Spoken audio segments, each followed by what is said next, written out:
તો અમારે ઘણી વાર ચર્ચા થાય ગાંધીનગર જવાનું થાય જયંતિભાઈ એ આ વ્યક્તિ કયા નક્ષત્રમાં જન્મ્યો છે એ જ ખબર નથી કે ગોસ્વામી સમાજમાં માટે સતત રાત દિવસ ચિંતિત વ્યક્તિત્વ અને જ્યારે જ્યારે ભવિષ્યનું ભારત જેની આત્મા સેવા બાળકોના શિક્ષણ સાથે સારા સંસ્કાર મળે એના માટે એમને એક માધ્યમિક શિક્ષણ બોર્ડના મેમ્બર તરીકે ખૂબ ઉમદા કામગીરી કરી અને આપણી બધાની વચ્ચેથી જ્યારે એમને વિદાય લીધી છે ત્યારે એમના અંતરાત્માનું પરમ કૃપાળુ પરમાત્મા ભગવાન ભોળિયોનાથ આ ભિન્ન ભિન્ન સંપ્રદાયના પૂજ્ય સંતો મહંતો એના અંતરની ઉર્મિઓથી આશીર્વાદના સ્વરૂપમાં એને શ્રદ્ધાંજલિ અર્પણ કરે એવી અપેક્ષા પરમ કૃપાળુ પરમાત્માના ચરણોમાં રાખું છું. આ પરિવાર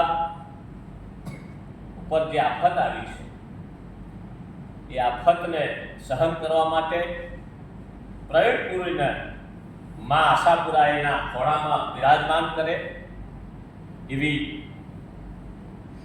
આપ સર્વેની વચ્ચેથી આ જીવડાને શ્રદ્ધાસુમન અર્પણ કરું છું.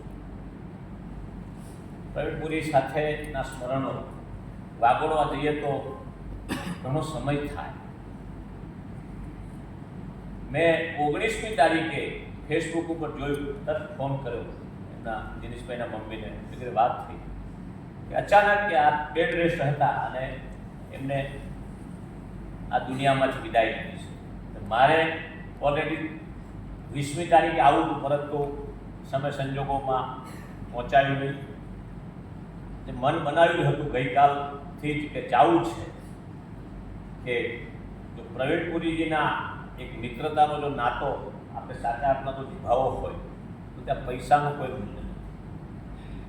પૈસા તો આવે છે ને જાય છે જીવનમાં. આ માણસે પૈસા લોકોના ઘણા બાળકોની ફી પોતાના ગીજામાંની ભરી છે. આવા તો જીવતા જાગતા ઘણા ઉદાહરણ છે અને હું એમને સતત પ્રણામ કરું છું, કારણ કે એ બાહોશ વ્યક્તિત્વ જેને કહી શકાય. અને અમારે સંઘની શાખામાં પણ જે સ્વયંસેવકો એ મંડળમાં બેસતા હોય તો ચર્ચા થતી હોય, એમાં જેનું શારીરિક સારું હોય એવા કાર્યકર્તાઓની પણ આ રાષ્ટ્ર માટે સમર્પિત થવાની એક ભાવના, એમાંથી આ એક વ્યક્તિત્વ એટલે બ્રહ્મલીન પ્રવીણપુરીજી.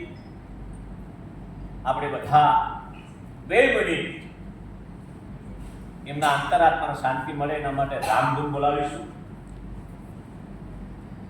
મારી સાથે આપણે આ જીવને ખૂબ શાંતિ મળે એટલા માટે 2 મિનિટ આપણે રામધૂન બોલીશું.